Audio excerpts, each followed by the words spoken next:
Hej, kako ste? Upam, da ste dobro. Danes pa bi se z vami rada pogovorila o eni situaciji, v kateri ima večina ljudi še vedno težave. In to je sicer situacija, v kateri vemo, čutimo, da nekaj ni za nas, da si nečesa mogoče ne želimo, da nimamo časa in moramo reči ne. Ampak kaj se kasneje zgodi?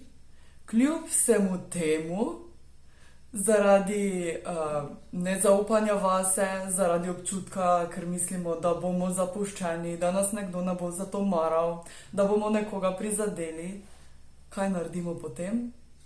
Rečemo ja. In kaj s tem naredimo, ko rečemo drugim ja?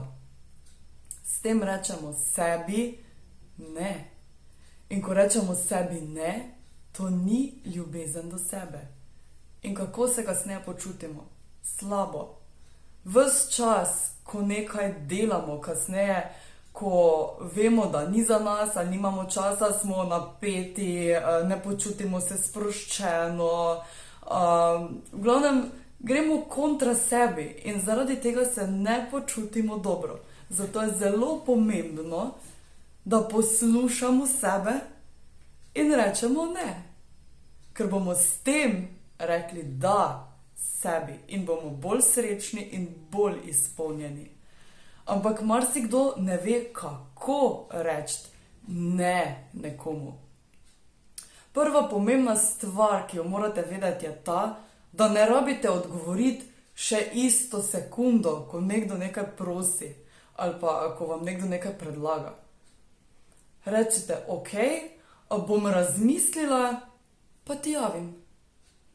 In to je to, potem pa razmislite, boste, ne boste, kako se ob tem počutite in enostavno rečete, glej, poslušaj, sem razmislila, ampak žal mi pa tokrat ne bo šlo skozi.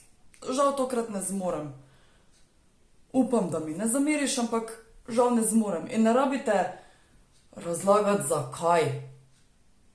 Če je to vaša prijateljica, vaš prijatelj, preprosto rečete, čuj, oprosti, ampak ne počutim se dobro v tem, pa ne bi tega naredila.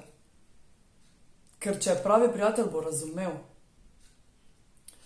Tako da vdihnite, razmislite in kasneje sporočite svoj odgovor, ker bo veliko lažje.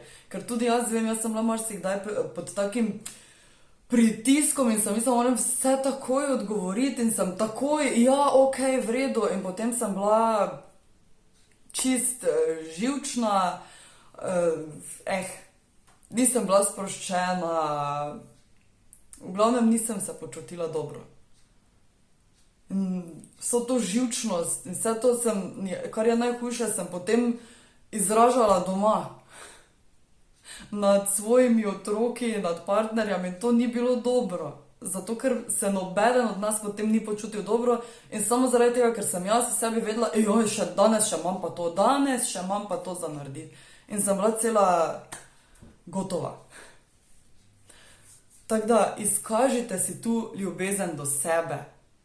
Ker boste vi in vsi okrog vas veliko bolj srečni, veliko bolj zadovoljni, če boste rekli da sebi, čeprav morate za to reči ne nekomu drugemu.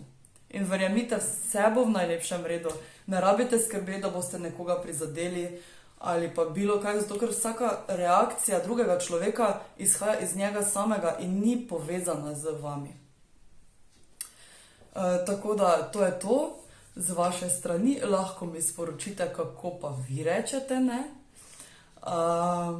In ja, se vidimo v kakšnem drugem videu. Adijo, čau!